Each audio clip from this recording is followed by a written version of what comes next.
예, 하나님 말씀을 보겠습니다. 하나님 말씀은 구약 성경 시편 13편 1절에서 6절 말씀입니다. 구약 성경 시편 13편 1절에서 6절 말씀을 교독하도록 하겠습니다. 다윗의 시 인도자를 따라 부르는 노래. 여호와여 어느 때까지니까 나를 영원히 잊으시나이까 주의 얼굴을 나에게서 어느 때까지 숨기시겠나이까. 나의 영혼이 고민하고 동물처럼 마음에 근심하기를 어느 때까지 하오며 내 원수가 나를 치며 자랑하기를 어느 때까지 하리까.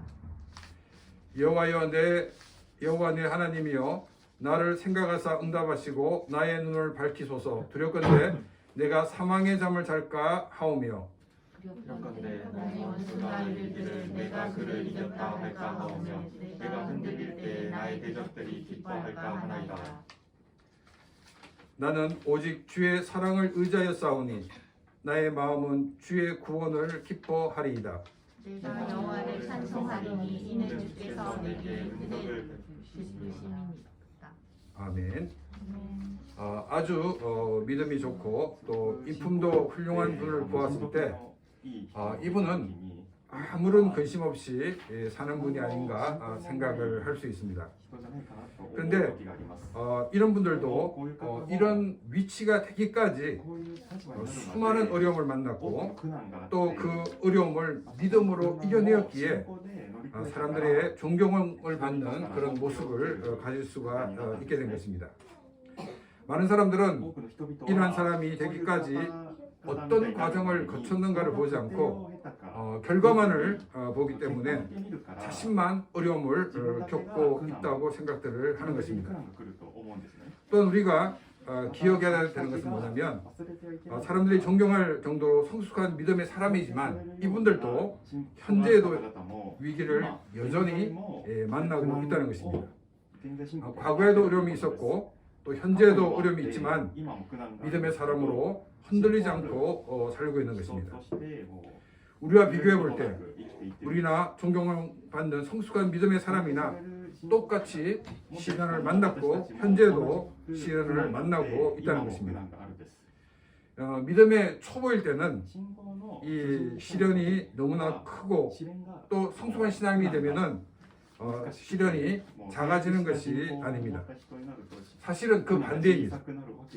초보일 때는 작은 시련이고 신앙이 성숙될수록 더 큰 시련이 오는 것입니다.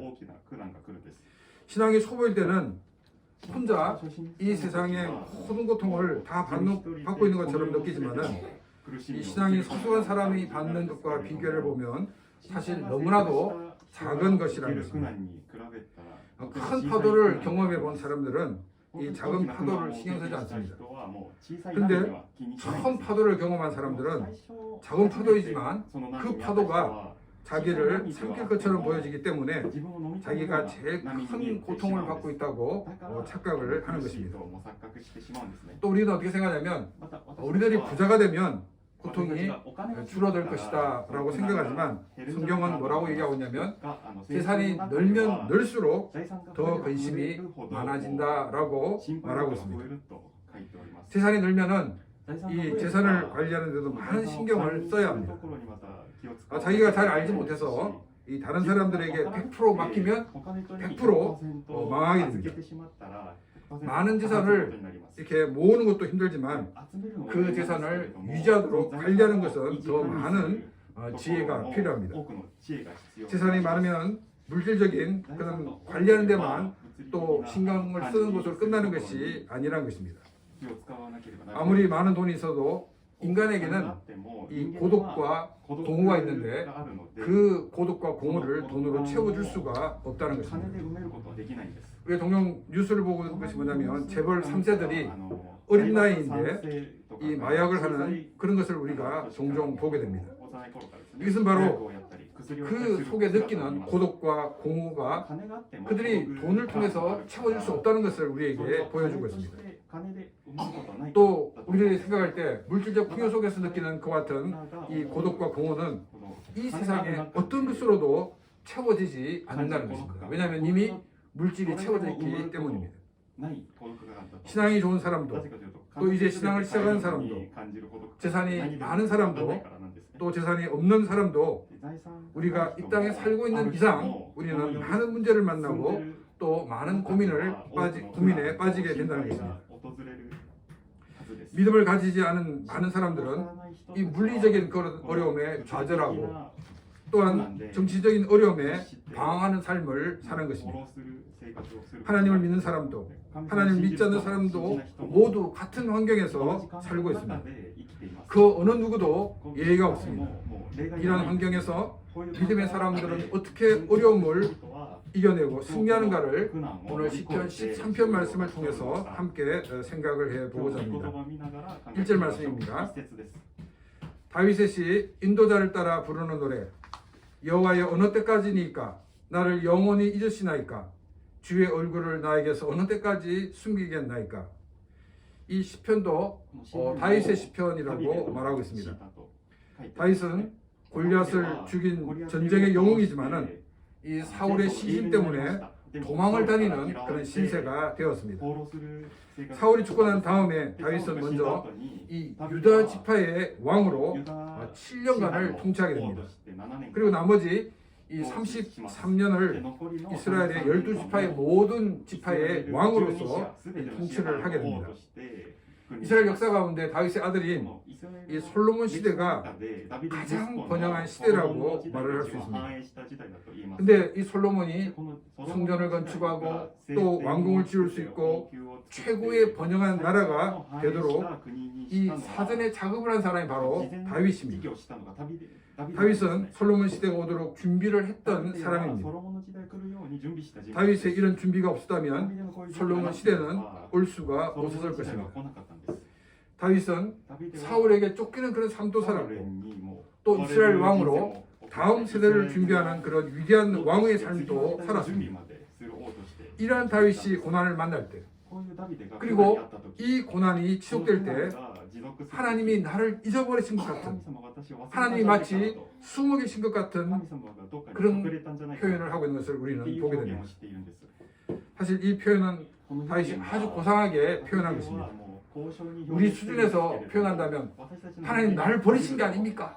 하고 이렇게 하나님께 따지는 그와 같은 모습입니다.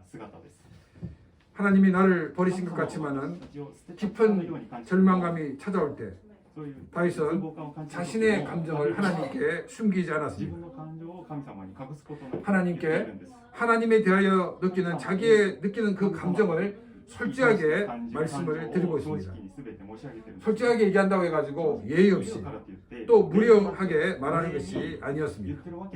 왜냐하면 하나님만이 유일하신 신이시고 하나님만이 우주 만물을 창조하신 하나님이시고 지금도 다스리는 분이라는 것을 분명하게 믿고 알고 있었기 때문에 하나님 앞에 무례하게 굴 수가 없었던 것입니다. 하나님은 약속하시고 그 약속을 이루시는 야훼 하나님이시기 때문에 자신이 처한 입장과 그 환경에서 느끼는 감정을 진솔하게 하나님께 털어놓고 있는 것입니다. 우리가 삶에서 만나는 어려움을 이기고 성숙한 믿음의 사람이 되기 위해서는 하나님 앞에 서야 합니다. 너무나 어렵고 너무나 지속적인 어려움이 계속되어 하나님이 나를 버리신 것 같더라도 우리는 하나님 앞에 서야 합니다. 하나님께 기도해야 합니다. 존경받는 성숙한 신앙인들이 전혀 시련을 만나지 않은 것처럼 보이지만은 그러나 그들이 그렇게 보이는 이유가 뭐냐면 하나님께 모든 것을 기도하고 맡기고 있기 때문입니다. 내가 당하는 어려움을 우리가 사람을 붙들고 이야기를 하면 이야기할 때는 시원할지 모르겠지만은 근본적인 어려움이 해결되지 않았습니다. 돌아서면 눈앞에 그 문제가 다시금 펼쳐지는 상황입니다. 그리고 그 이야기를 듣고 있는 사람은 공감해 줄 수 있을지 모르지만은 그러나 그 문제를 해결할 수 있는 힘을 가지고 있지 않다는 것입니다. 어려움을 겪고 있을 때 그 사람이 조금만 나를 도와주면 내가 이 어려움을 해결할 수 있을 텐데 라고 우리는 생각들을 많이 합니다. 그러나 우리가 가져오는 이 문제, 우리가 당면한 이 문제는 하나님 앞으로 가지고 와야 그 문제가 해결이 되는 것입니다. 우리가 어려움을 호소할 때 도와주지 않는다고 다른 사람을 원망하지 마시기를 바랍니다. 오히려 우리는 그 사람에 감사해야 됩니다. 우리가 기대했던 사람들에게 실망을 느끼고 정말 방법이 없어서 할 수 없이 하나님을 찾게 되었기 때문입니다. 하나님 앞에 나오는 것이 우리가 어려움을 이기고 승리하는 유일한 방법입니다. 그리고 우리의 신앙도 더 성숙한 믿음으로 성장하는 계기가 되는 것입니다. 고난을 만날 때 약속하시고 그 약속을 이루시는 하나님 앞으로 나아가 하나님께 기도하시기 바랍니다. 내가 느끼는 불안, 염려를 사람들에게 쏟아놓을 것이 아니라 하나님 앞에 가지고 나와서 하나님께 아뢰시기를 바랍니다. 내가 너무 힘이 들어서 기도가 나오지 않아도 그냥 하나님 앞에 나와 앉아라도 있으시기를 바랍니다. 여기서부터 하나님이 일을 하시기 시작합니다. 2절 말씀입니다. 나의 영혼이 번민하고 종일토록 마음에 근심하기를 어느 때까지 하오며 내 원수가 나를 치며 자랑하기를 어느 때까지 하리이까. 우리의 몸은 이 물리적인 것입니다. 또 우리의 영혼은 영적인 것입니다. 이 몸과 영혼이 각각 다른 재질이기 때문에 서로에게 영향을 주지 않는다고 생각해서는 안 됩니다. 몸과 영혼은 서로 상관관계가 있습니다. 이 물리적인 문제가 생기면 영혼에도 충격이 가해져서 마음에 근심이 생기게 됩니다. 또 우리의 영혼에 근심이 생기면 우리 몸에 영향을 주어서 우리가 건강을 잃게 됩니다. 이처럼 우리의 몸과 영혼은 서로 상호작용을 하고 있습니다. 일신상의 문제가 있으면 몸만 피곤한 것이 아니라 정신적으로 심지어 영적으로도 공부하게 되는 것입니다. 또한 아무리 좋은 환경에 있더라도 정신적으로 혹은 영적으로 피곤하게 되면 우리의 몸도 건강을 잃게 됩니다.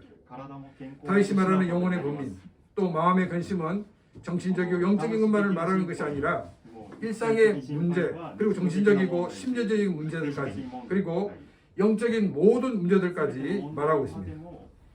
이런 여러 가지 어려운 문제를 만나게 되었을 때 다윗은 담대히 하나님께 나가 언제까지 이런 고통을 받아야 합니까? 라고 하나님께 탄원을 드리고 있습니다. 다윗은 어려운 일을 당하는 사람들이 가지는 고민을 우리에게 보여주고 있습니다. 내가 하나님 앞에서 어려운 일을 당하는 것은 이것이 훈련이다 생각하고 견딜 수가 있다는 것입니다. 그런데 마음에 걸리는 것이 뭐냐면 나와 늘 적대적인 사람들이 고통 가운데 있는 나를 볼 때 얼마나 통쾌하게 생각하겠느냐는 것입니다. 내가 고통을 받는 괴로움보다는 내가 고통받는 것을 보고 나의 적이 얼마나 기쁠까라는 게 더 자신을 고통스럽게 만든다는 것입니다. 이런 상황에서 사람들은 정직하게 다윗과 같이 내 원수가 나를 치며 자랑하는 것을 어느 때까지 하리이까? 라고 사실 그대로를 하나님께 탄원하지 않습니다. 자기는 아주 멋있는 크리스찬인 것처럼 보이기 위해서 하나님의 영광이라는 단어를 사용합니다. 하나님의 영광을 위해서 이렇게 해달라는 것입니다. 하나님이 그것을 허락해 주지 않으면 하나님의 영광이 땅에 떨어집니다. 이렇게 기도를 합니다.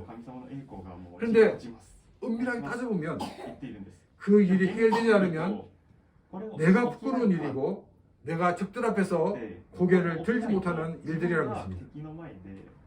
좋은 학교에 진학을 해야 하나님의 영광이 드러나는 것이 아님에도 불구하고 좋은 학교에 진학을 해야 하나님의 영광이라고 말을 합니다. 주일 성수를 하지 않고 인류대학에 진학한 학생을 교회에서 자랑하는 그런 우스꽝스러운 일들이 교회에서 벌어지고 있습니다.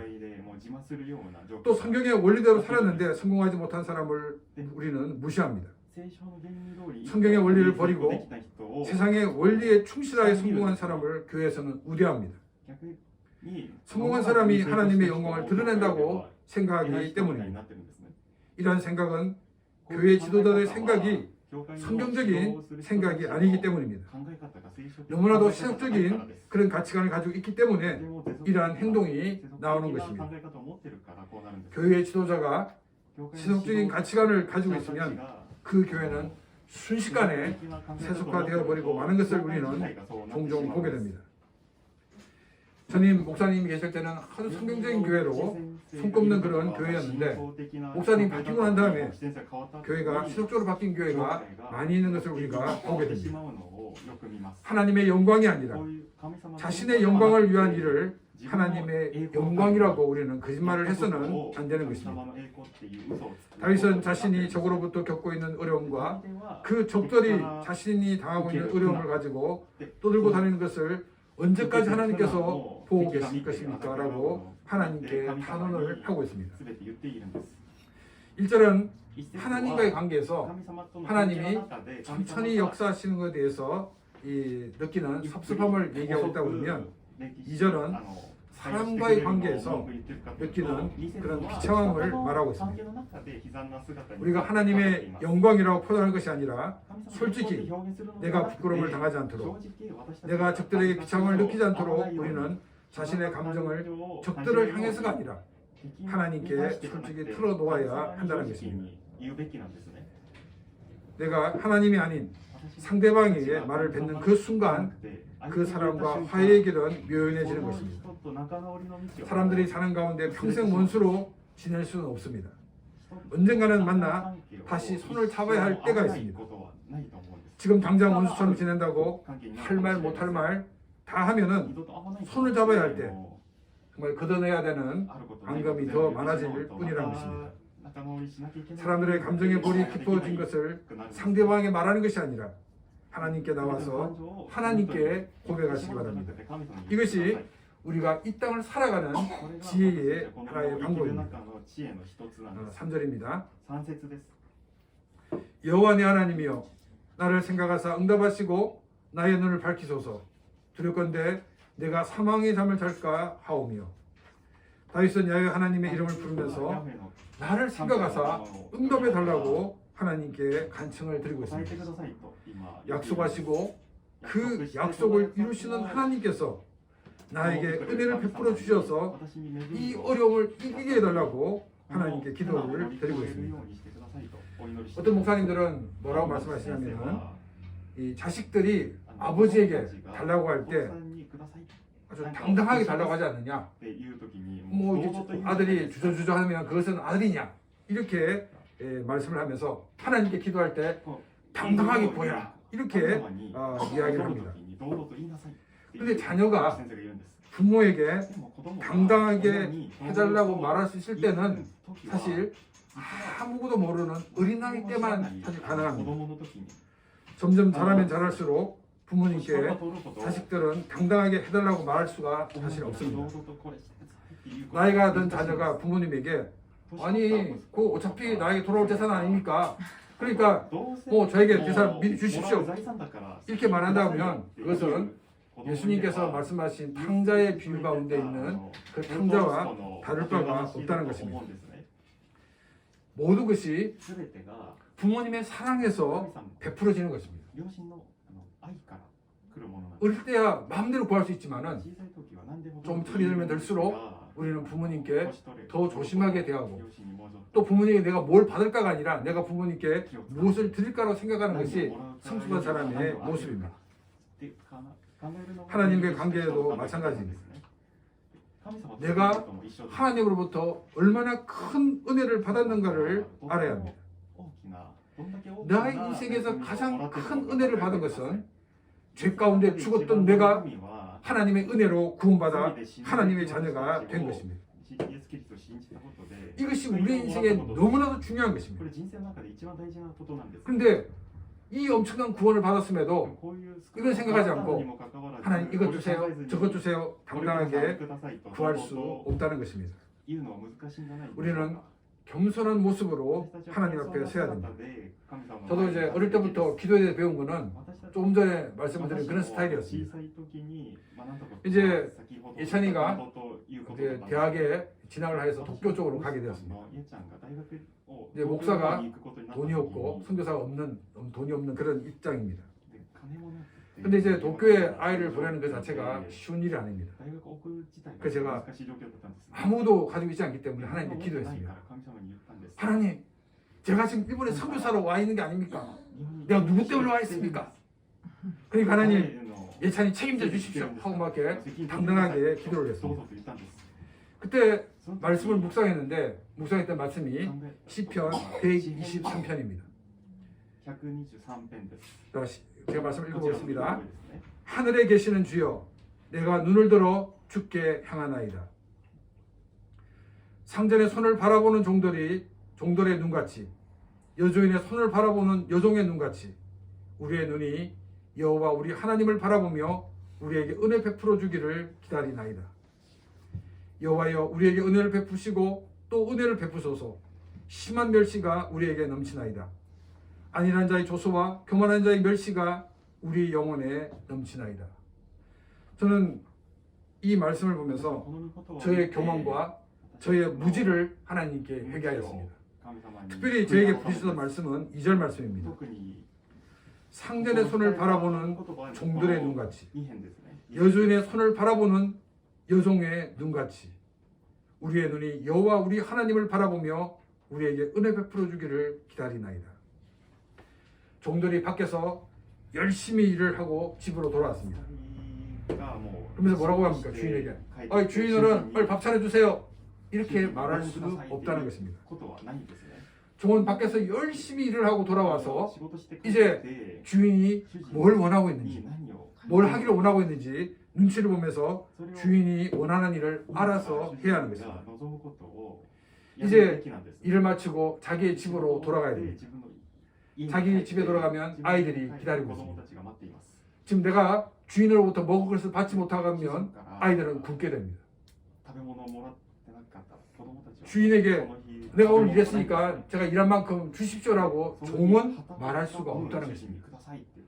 주인이 주면서 야 이거 가서 먹어라 해야지 그걸 받을 수 있는 게 종입니다. 정말 주인의 손에 아무것도 들려있지 않다 그러면 얼마나 찝찝하겠습니까? 나의 집에 가면 나에게 아이들에게 뭘 줘야 되는 거야? 정말 주인의 손만을 바라보는 그 절박한 종의 마음을 가지고 여호와의 손을 바라본다고 이 시편 기자는 말하고 있습니다. 우리는 하나님에게 은혜를 베풀어 달라고 하나님을 향하여 협박을 하고 하나님께 조르는 것이 아니라 주인의 손을 바라보는 종처럼 하나님께서 우리에게 은혜 베풀어 주시기를 기다리는 모습으로 우리는 하나님 옆에 서야 한다는 것입니다. 또 다윗은 3절에서 다시금 내 눈을 밝혀달라고 기도하고 있습니다. 왜냐하면 사망의 잠을 잘까 두렵기 때문이라고 말하고 있습니다. 하나님께서는 우리를 위해 열심히 일하고 계심에도 불구하고 내가 원하는 방향으로 가지 않는다고 우리는 하나님이 응답하고 있지 않다라고 생각할 수 있습니다. 그래서 우리가 하나님을 향하여 원망과 불평을 늘어놓을 수가 있다는 것입니다. 나의 눈을 밝혀서 하나님의 뜻이 어디에 있는지, 또 하나님께서 어떤 방법으로 이 일을 해결하고 계신지를 알게 해 달라는 것입니다. 내가 사망의 잠을 잘까 두렵다는 이 말은 내가 나의 고집에서 벗어나지 못해서 하나님의 뜻을 이해하지 못하고 하나님을 원망하는 자리에 나가는 일이 있을까 두렵다는 것을 고백하고 있는 것입니다. 시편 123편 2절 말씀 다시 한번 읽겠습니다. 상전의 손을 바라보는 종들의 눈같이, 여주인의 손을 바라보는 여종의 눈같이 우리의 눈이 여호와 우리 하나님을 바라보며 우리에게 은혜 베풀어 주시기를 기다리나이다. 우리는 이 심정을 가지고 하나님 앞에 나가 기도하고 그 기도를 응답받는 그런 귀한 삶이 되시기를 바랍니다. 4절 말씀입니다. 두렵건대 나의 원수가 이르기를 내가 그를 이겼다 할까 하오며 내가 흔들릴 때에 나의 대적들이 기뻐할까 하나이다. 방금 봤던 시편 123편 이 3절과 4절 말씀에서도 다른 사람들의 조소와 멸시가 영혼에 넘친다라고 고백을 하고 있습니다. 우리가 이 성경대로 살면 사람들이 우리를 격려해주고 우리에게 힘을 북돋아주는 것이 아니라 그래? 성경대로 한번 살아봐. 내가 한번 보겠어. 이렇게 사람들이 말하고 생각하는 사람들이 의외로 많이 있다는 것입니다. 내가 잘못해서 또 나에게 문제가 있어 내가 수모를 당하는 일은 감당할 수가 있는데 내가 하나님의 말씀으로 살았는데 일이 풀리지 않고 어려움이 지속된다면 많은 사람들이 나를 조롱할 것이 분명합니다. 이런 조롱당하는 일이 없도록 해달라고 하나님께 기도를 드리고 있는 것을 우리는 보게 됩니다. 제가 교회를 개척할 때 일본 목사님들은 사실 시각이 좋지 못했습니다. 개척 후에 그분들을 만나면 꼭 묻는 게 뭐냐면 교인들 전부 다 일본 사람이냐? 아닌데요. 한 사람밖에 없는데요. 두 사람밖에 없는데 이렇게 얘기하면 이 사람들이 아니 일본인들도 이렇게 전도하기 힘든데 한국 목사가 뭘 전도해? 이런 그런 비아냥이 깔려 있었습니다. 그러면서 그들은 김 목사가 지금 개척하는 교회는 한국인 교회지 이건 일본 교회가 아니야 하는 그런 시각들이 많이 있었습니다. 여러 가지 많은 어려움이 있는 그 가운데 정말 그 어려움이 정말 극에 달한 그런 때가 있었습니다. 그때 이제 몇 군데서 후임으로 와달라고 요청이 있었습니다. 막 너무 힘드니까 이제 막 떠나고 싶은 거예요. 이제까지 막 아꼈던 교회 의자, 책상 이게 꼴도 보기 싫은 거예요. 빨리 내가 지금 가야겠다는 그런 생각이 들었습니다. 그런데 갑자기 김 목사 어떻게 하는가 보자라는 그분들의 얼굴이 탁 떠오르는 거예요. 만약 내가 지금 그 후임으로 오기를 원하는 데를 가게 되면은 그 봐라 내 한국 목사 개척한다더니 오란다고 금방 가버렸다 이런 비난할 것이 떠올랐습니다. 또 이것은 후배 목사님들 가운데 개척하려는 분들에게 하나의 걸림돌이 된다는 것을 또 알게 되었습니다. 그래서 다시금 하나님께 기도했습니다. 하나님 지금 이런 상황인데 한 1년만 제가 더 사역을 하게 보겠습니다. 만약 1년이 지나도 아무런 게 없으면 그때는 모든 걸 다 접어놓고 하나님이 원하시는 대로 제가 하겠습니다. 홋카이도로 가라면 홋카이도로 가고 미야자키로 가면 미야자키로 가겠습니다. 이렇게 기도하고 이제 1년을 보내게 되었습니다. 그 1년 동안 아무런 일이 있지 않았습니다. 이제 10월 달쯤 되었는데 이제 2달 뒤면 이제 접어야 되는 그런 마음을 가지고 있는데 대구에 있는 목사님으로부터 연락이 왔습니다. 내년 6월 달쯤에 단기 선교팀을 이렇게 보내려고 하는데 그래서 답사를 한번 가기를 원한다 이런 연락이 왔습니다. 그때 그 전화를 받으면서 저 12월에 접을 계획인데요 이렇게 말이 나오지 않았습니다. 이제 원래 제 계획은 12월 접는 건데 2월 지금 단기 선교가 들어와 있는 상태였습니다. 또 이 목사님들은 저를 모르는 분들입니다. 원래는 이 후쿠오카에 다른 목사님을 만나기 위해서 연락을 했는데 이 목사님이 그때 한국에 들어가 계셨던 거예요.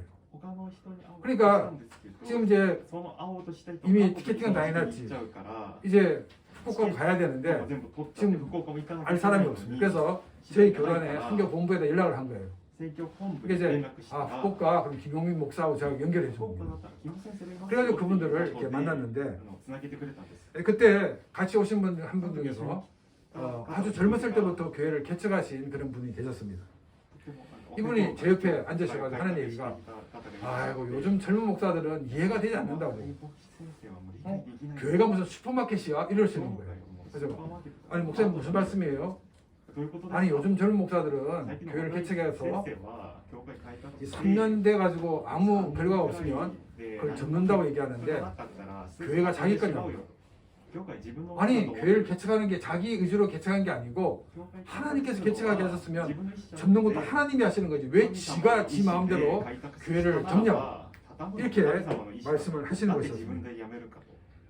저는 그 목사님이 얘기를 들으면서 하나님께서 내가 이곳에서 계속 사역하기를 원하시는구나 하는 것을 알게 되었습니다. 그리고는 다시금 하나님께 기도했습니다. 하나님 정말 하나님께서 이곳에 하기를 원하시니까 제가 이곳에서 열심히 사역을 하겠습니다. 그때 하나님께서 저에게 어떤 마음을 주셨냐면 야 영민아 네가 그곳에서 있으면서 그 지역을 위해 기도하고 있고 또한 그 지역의 사람들을 위해 기도하는 그 자체가 선교인 거야. 이런 마음을 주셨습니다. 그래서 제가 다시금 이제 우리 후쿠오카 안디옥 교회를 위해서 사역을 해야지 하고 결단하고 난 다음 그 다음 해에 이 카시당이 낙찰이 되었습니다. 하나님께서 カシの 너 이제 북극과 이에 가면 안 돼 하고 딱 말뚝을 박아준 게 たんです 바로 이 카시 땅입니다.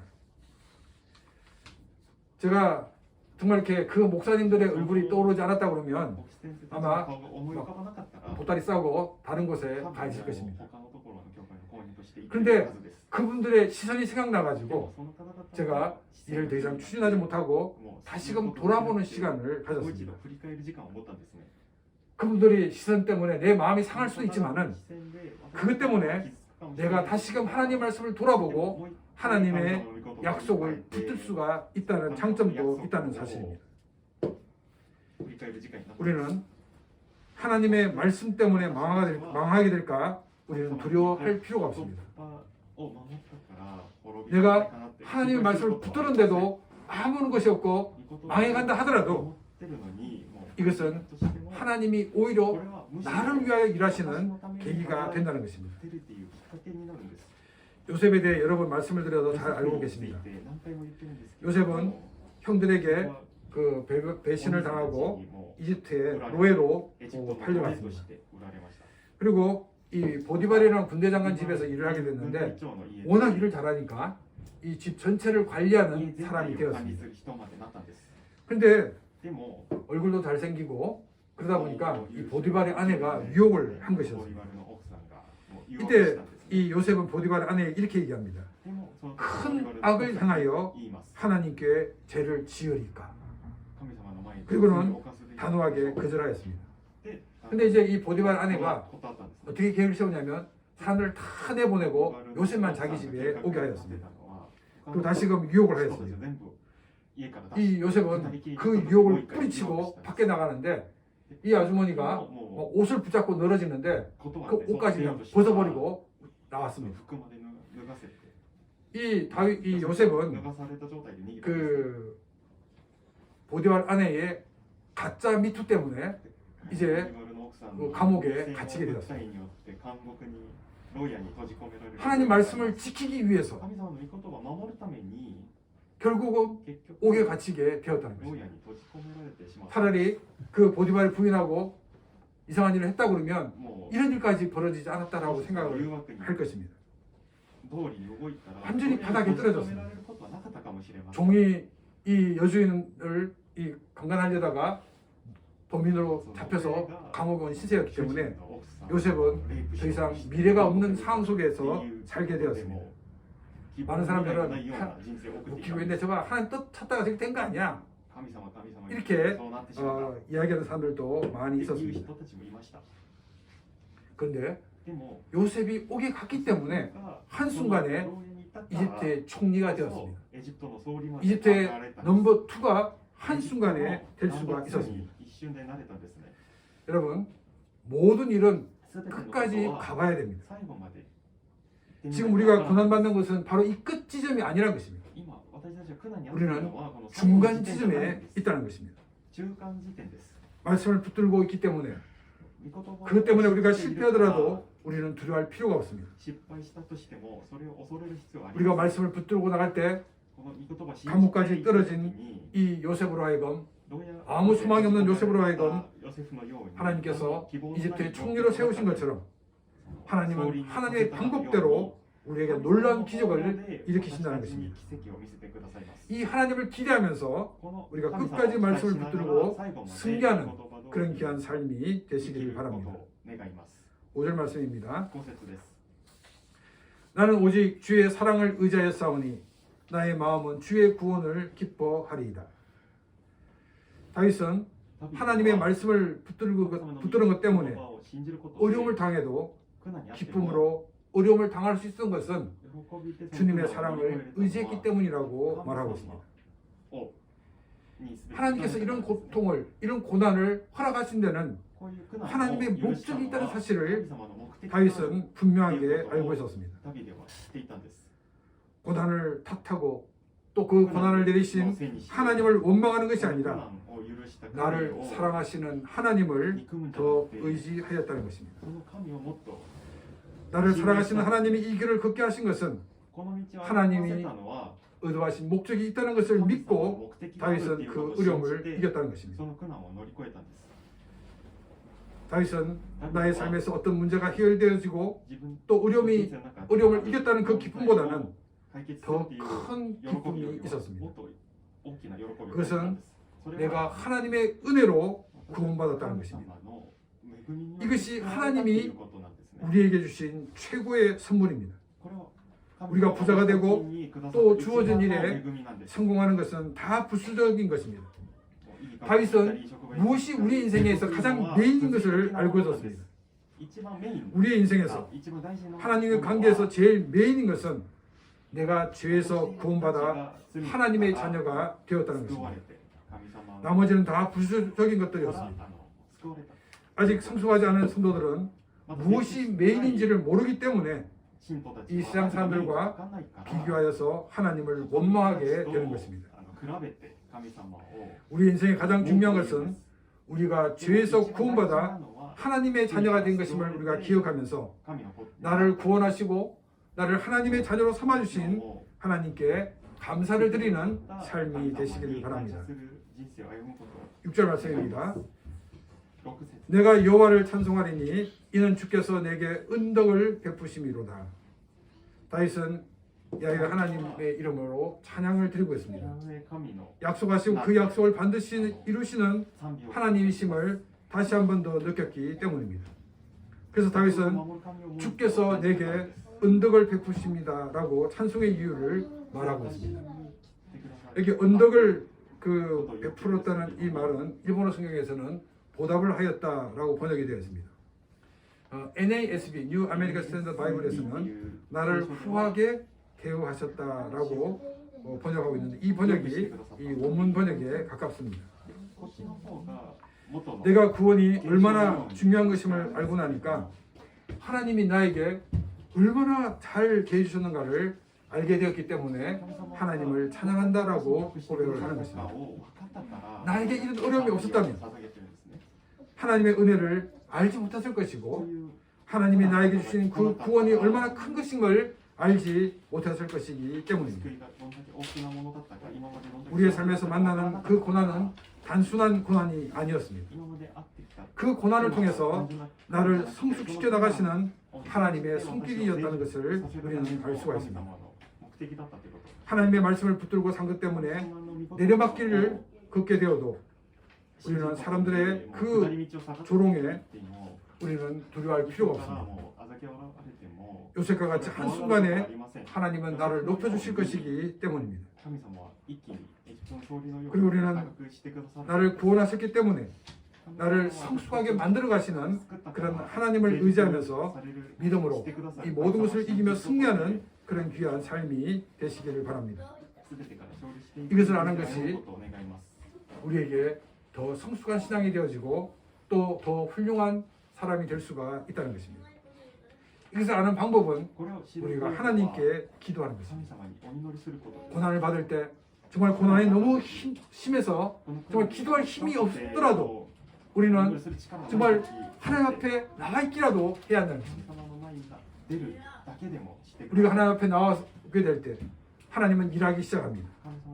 그리고 우리의 마음과 생각을 정리하게 해주십니다. 그리고 우리의 인생에 무엇이 가장 중요한 것임을 알게 해주십니다. 우리는 어떤 상황 속에서도 하나님을 신뢰하면서 하나님을 바라보면서 우리가 하나님께 기도를 드리는 삶이 되시길 바랍니다. 그래서 하나님이 주신 기쁨과 감사가 넘치는 복된 삶이 되시기를 주님의 이름으로 축원합니다.